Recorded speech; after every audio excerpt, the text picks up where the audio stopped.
Good morning to all. आज हम ब्राह्मण साहित्य जो हमने कल थोड़ा सा डिस्कस किया था उसकी हम वापस से डिटेल से व्याख्या करेंगे। कल हमने पढ़ा था कि ब्राह्मण साहित्य या हमने जो दो स्रोत पढ़े थे उसमें पहला था हमारा साहित्यिक स्रोत और दूसरा था हमारा पुरालिखित या पुरातात्विक स्रोत। साहित्यिक स्रोत में हमने 3 भाग में बांटा था। वो 3 भाग थे धार्मिक साहित्य, धर्मेत्तर साहित्य और वंशावलियाँ। अब हम धार्मिक साहित्य को भी 3 भागों में बांटते हैं और वो है ब्राह्मण साहित्य, बौद्ध साहित्य और जैन साहित्य। हमने कल ब्राह्मण साहित्य में सबसे पहला जो टॉपिक लिया था ब्राह्मण साहित्य। ब्राह्मण साहित्य में हमने सबसे पहले टॉपिक हमने जो देखा था कि ब्राह्मण साहित्य को हम बहुत सारे अलग अलग भागों में डिवाइड कर सकते हैं और सबसे पहला भाग हमने लिया था उसमें वेद, क्योंकि वेद जो है वो वेद ही सबसे प्राचीन धर्म ग्रंथ ऐसे हैं जिनसे हमें उस समय की जानकारी मिलती है या तत्कालीन समय की जानकारी मिलती है। वेद में हमने देखा था कि वेद जो है वो संपूर्ण आर्य सभ्यता है संस्कृति की, उसमें हमें जानकारी मिलती है और वेद ज्ञान के समृद्ध भंडार हैं। सबसे पहला वेद हमने देखा था इसमें ऋग्वेद, जिसको हमने प्राचीन वेद के नाम से जाना जाता है। सबसे प्राचीन वेद अगर पूछा जाए तो आपको बताना है ऋग्वेद है। इसमें 10 सूक्त, 10 मंडल और 1028 सूक्त हैं और इसकी रचना जो की गई है वो छंदों में की गई है। उसके बाद हमने दूसरा देखा था यजुर्वेद जिसमें यज्ञों से संबंधित जानकारी आपको मिलती है। तीसरा हमने देखा था सामवेद में आपको आर्यों द्वारा गाई जाने वाली जो सामग्री थी उसकी जानकारी हमें इसमें मिलती है। तो इन सबसे हमें अलग अलग तरह की जानकारी हमें मिलती है। चौथा था हमारा अथर्ववेद, इसकी रचना अथर्वा ऋषि ने की थी और इसमें बिल्कुल अलग अलग टॉपिक हैं। धर्म से संबंधित के अलावा भी इसमें और अलग अलग चीजें हैं।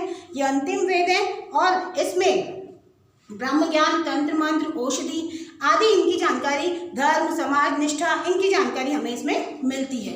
अब इससे आगे हम देखते हैं कि जो वेद हैं, अब इन वेद के भी क्या है भाग हैं।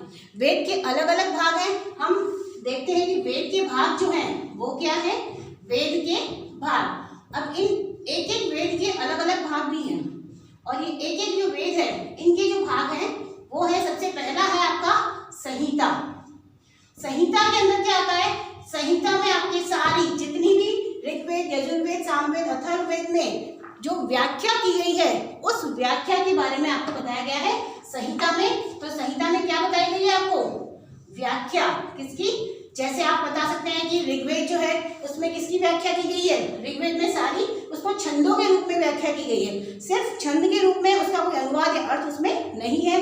इसी तरह से यजुर्वेद जो है उसमें ब्राह्मण ग्रंथ या ब्राह्मण के कर्मकांड या धर्म कर्मकांड के बारे में इसमें बताया गया है। तो इस तरह की अलग अलग व्याख्याएं आपको संहिता में मिलेगी वेद के भाग में। और उसके बाद दूसरा भाग आता है आपका ब्राह्मण ग्रंथ।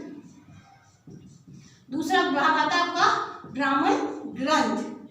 ये ब्राह्मण ग्रंथ भी अलग अलग हैं। अलग अलग ब्राह्मण ग्रंथ हैं जिसमें यज्ञ और कर्मकांडों के बारे में इसमें लिखा गया है। इसमें किसके बारे में जानकारी दी गई है, यज्ञ व कर्मकांडों के बारे में कर्मकांड की जानकारी दी गई है। और अगर आपसे पूछा जाए एग्जाम में बाय पूछ ले कि 2 ब्राह्मण ग्रंथ के नाम बताओ, तो 2 ब्राह्मण ग्रंथ के नाम, वैसे तो बहुत सारे नाम हैं लेकिन हम इसे 2 ब्राह्मण ग्रंथ में शतपथ ग्रंथ और दूसरा ग्रंथ आपका आता है गोपद ग्रंथ। कौन से हैं, शतपथ ग्रंथ और गोपद ग्रंथ। ये 2 आपके इसमें नाम आते हैं ब्राह्मण ग्रंथ में। उसके बाद आपका आता है आरण्यक ग्रंथ। 3rd नंबर पे आपका आता है, ये आपका 1 नंबर, ये आपका 2 नंबर। यहाँ आपका आता है 3rd नंबर में आरण्यक। आरण्य का मतलब आपको समझ में आना चाहिए, शुरू से हम पढ़ते आ रहे हैं। आरण्यक मतलब होता है वनों में या जंगलों में, वनों में, ठीक है। तो वनों में रहकर जो ऋषियों ने अपने अपने दार्शनिक ग्रंथों या दार्शनिक विषयों के बारे में जो उन्होंने लिखा है वो सारा कहलाता है आपका आरण्यक ग्रंथ। मीन्स यहाँ पर आपको क्या है, वनों में जो ऋषियों ने दार्शनिक ग्रंथ के बारे में बताया है, वनों में ऋषियों द्वारा दार्शनिक ग्रंथ की जो जानकारी दी गई है वो क्या की जाती है, वो आपका कहलाता है आरण्यक ग्रंथ कहलाता है। ठीक है, दार्शनिक जानकारी। और उसके बाद आपका आता है उपनिषद। उपनिषद का मतलब है उप और निषद। उप का मतलब है समीप या पास, निषद का मतलब बैठना, मतलब पास में बैठकर जो कोई जानकारी अगर हमने ली है वो जानकारी आपको क्या कहलाती है, गूढ़ विषयों के बारे में, जीवन के अलग अलग गूढ़ विषयों के बारे में अगर हमें कोई जानकारी मिली है तो वो कहलाती है आपकी उपनिषद। उप का मतलब पास में और निषद का मतलब बैठना। तो पास में बैठकर, जैसे कोई ऋषि हमें या कोई मुनि हमें अपने पास बिठाकर कोई ज्ञान दे रहा है, गूढ़ विषय की जानकारी दे रही है, वो सब आपकी जानकारी कहाँ मिल रहे हैं, वो आपकी जानकारी मिलती है उपनिषद में। उपनिषद में भी दो पार्ट है, दो बहुत सारे उपनिषद है वैसे तो, लेकिन आप बता सकते हैं, इसमें दो नाम बता सकते हैं, कठोपनिषद, अलग अलग बहुत सारे हैं निषद तो उपनिषद तो, लेकिन आप दो नाम बता सकते हैं, कठोपनिषद और केशोपनिषद। केशोपनिषद। तो इस तरह से हमने देखा कि वेद के जो भाग होते हैं, वेद बहुत बड़ी बुक है, उसके अलग अलग पार्ट है। उस अलग अलग पार्ट में सबसे पहला पार्ट हमने लिया है संहिता। संहिता में आपको इन सारे वेदों की क्या मिलती है, व्याख्या के बारे में पता चलता है कि हमें इनमें क्या क्या देखने को मिलेगा। सेकंड आपको मिलती है ब्राह्मण ग्रंथ। ब्राह्मण ग्रंथ में जनरली ब्राह्मण का काम क्या होता है, यज्ञ और कर्मकांड करवाना, उस समय ऐसा था। तो ब्राह्मण ग्रंथ में आपको दो ग्रंथ और मिलेंगे जिनके नाम है, उन ब्राह्मण ग्रंथ में ही दो ग्रंथों के नाम है जो आपसे एग्जाम में पूछे जाते हैं, वो है शतपथ ग्रंथ और गोपद ग्रंथ। और भी है, अगर और नाम है उनको भी आप याद कर सकते हैं। आरण्यक ग्रंथ। आरण्यक ग्रंथ में वनों में ऋषियों द्वारा जो दार्शनिक चिंतन किया गया है उस चिंतन को इनमें लिखा गया आरण्यक ग्रंथ में। और लास्ट में आपका आता है उपनिषद। उपनिषद के अंदर आपका आता है कठोपनिषद और केशोपनिषद। अब इस वेद के भाग के साथ साथ अब एक नया इसमें होता है, उसको हम बोलते हैं वेदांग। वेदांग का मतलब वेद के अंग। अलग अलग वेद के अंग हैं, और वेद के अंग कितने हैं, टोटल आपके वेद के अंग हैं 6। इन 6 अंगों में सबसे पहला अंग आता है आपका शिक्षा। शिक्षा के बारे में आप सब अच्छे से जानते हैं। दूसरा अंग आता है आपका कल्प, शिक्षा, कल्प। तीसरा आता है आपका व्याकरण, जिसमें व्याकरण से संबंधित सारी जानकारी आपको मिलती है। चौथा आता है आपका निरुक्त। निरुक्त। 5वां पॉइंट होता है इसमें आपके छंद, और नेक्स्ट पॉइंट होता है आपका ज्योतिष। मतलब आपको इन वेदों में इन सब चीजों की जानकारी इन वेदों के द्वारा हमें मिल सकती है। ये वेद के अंग हैं, शिक्षा, कल्प, व्याकरण, निरुक्त, छंद और ज्योतिष। एग्जाम में पूछा जाता है कि कितने वेदांग हैं, तो 6 वेदांग हैं। अगर नाम लिखने होते हैं तो इन नामों को अच्छे से याद कर लें। उसके बाद आता है हमारा उपवेद। उपवेद, वेद होते हैं, वेद के उपवेद मतलब हम जैसे बहुत सारी बात हम टेंस पढ़ते हैं, टेंस के दूसरे पार्ट भी होते हैं, उसी तरह से वेद के उपवेद हैं। उन उपवेदों के नाम में सबसे पहला नाम आता है आपका आयुर्वेद। सब समझते हैं आयुर्वेद, जड़ी बूटियों से संबंधित जो हमें जानकारी मिलती है, किन किन जड़ी बूटियों से हमें किन किन तरह की रोगों से निजात मिलेगी, ये इसमें आपको मिलता है। तो आयुर्वेद का मतलब क्या है, चिकित्सा से संबंधित हमें जानकारी किसमें मिलती है, इसमें मिलती है।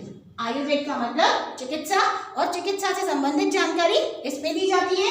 दूसरा वेद आता है आपका धनुर्वेद, और धनुर्वेद में दूसरा वेद आपका धनुर्वेद। धनुर्वेद में आपको मिलेगी वास्तुकला से संबंधित जानकारी। वास्तुकला का मतलब जो भवन निर्माण किया जाता था उस समय, उस किस तरह से कैसे किन ग्रह नक्षत्रों के आधार पर किधर क्या चीज बननी चाहिए, वो वास्तुकला यहाँ पर आपको मिलेगी देखने में। धनुर्वेद में आपको इसकी जानकारी सारी मिलेगी कि वास्तुकला में किस किस तरह से भवन निर्माण किया जाना चाहिए। फिर आपके आता है गंधर्व वेद। तो गंधर्व वेद,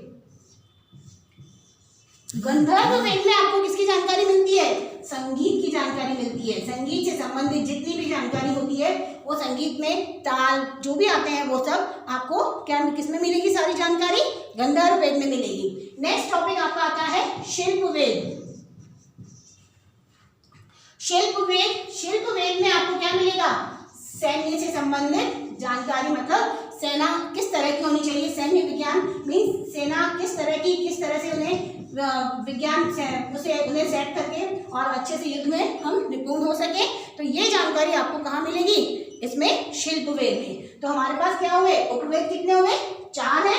ये 4 में से आपको क्या मिल रहा है, पहला आयुर्वेद सब समझते हो जिसमें चिकित्सा की जानकारी मिलती है, धनुर्वेद जिसमें वास्तुकला की जानकारी मिलती है, गंधर्ववेद जिसमें संगीत की जानकारी मिलती है, और शिल्पवेद जिसमें सैन्य विज्ञान की जानकारी मिलती है।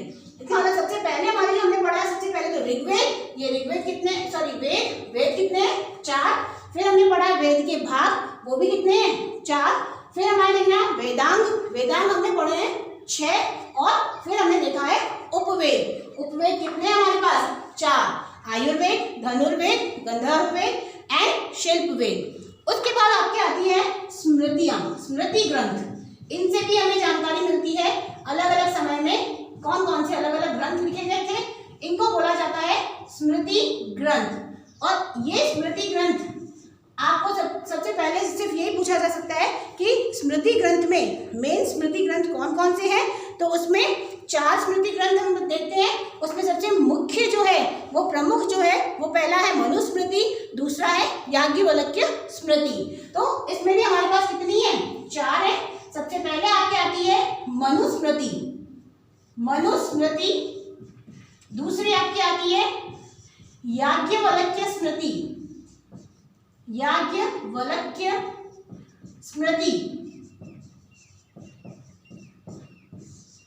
तीसरी आपकी आती है पराशर स्मृति,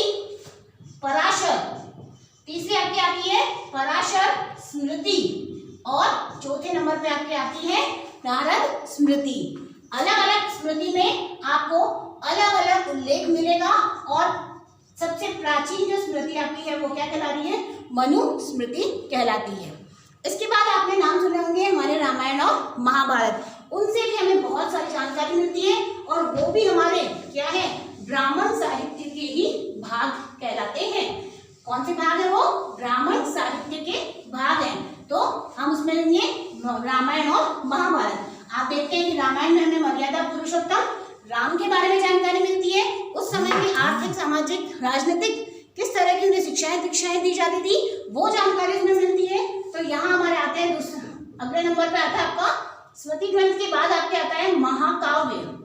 और हमारे जो रामायण और महाभारत हैं उन्हें महाकाव्यों की उपमा दी गई है। क्यों, क्योंकि वो बहुत विस्तार से लिखे गए हैं, और उसमें बहुत अच्छी और बहुत ज्ञानवर्धक चीजें हमें उसमें देखने को मिलती है। तो सबसे पहली आपकी क्या आती है, सबसे पहला आता है आपका रामायण, और दूसरे नंबर पे आपकी आती है महाभारत। महाभारत में आप देखते हो किस तरह से महाभारत लड़ाई शुरू हुई है, उसमें किस किस तरह की राजनीतिक प्रपंच उसमें बताया देखने को मिले, राजनीतिक छल देखने को मिले हैं। तो हमें अलग अलग समय पर अलग अलग चीजें देखने को मिली है। उसमें रामायण की रचना किसके द्वारा की गई है, वाल्मीकि के द्वारा रामायण की रचना की गई है, और महाभारत की रचना ऋषि वेदव्यास के द्वारा की गई है। महाभारत की रचना ऋषि वेदव्यास के द्वारा इनकी रचना की गई है।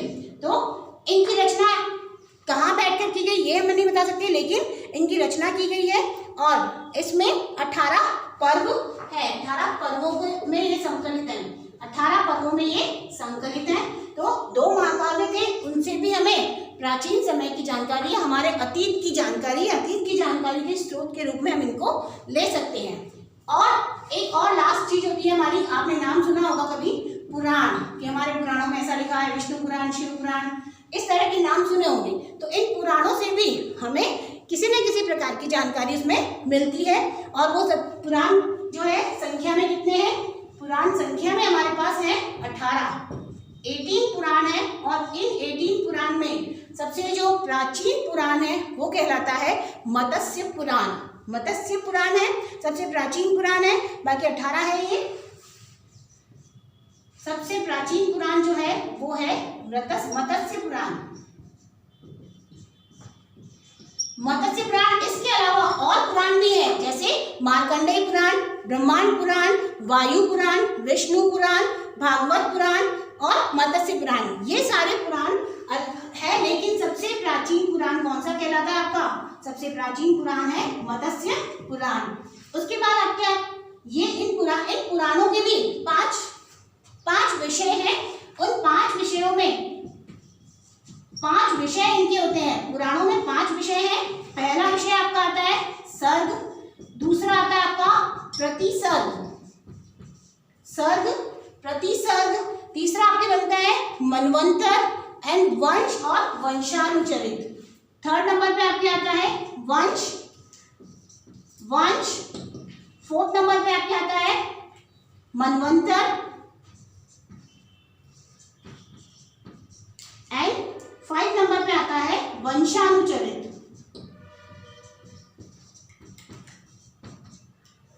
इस तरह से आपके जो ब्राह्मण साहित्य हैं, उन ब्राह्मण साहित्य में हमने देखा है कि अलग अलग तरह के साहित्य हमने देखे हैं और उन अलग अलग तरह के साहित्यों में अलग अलग तरह की जानकारी हमको मिलती है। उसमें सबसे पहले हमने देखी है वेद, उसके बाद देखी है वेद के भाग, फिर हमने देखा है वेदांग, फिर हमने देखा उसमें उपवेद एंड देन स्मृति ग्रंथ, महाकाव्य और पुराण। अब ब्राह्मण साहित्य या वैदिक साहित्य के बाद हम बौद्ध साहित्य की चर्चा करेंगे। आज का अभी तक जिसमें जो आपने जो पढ़ा है, अगर आपको नहीं समझ में आए तो आप वापस कमेंट करके पूछ लें। धन्यवाद।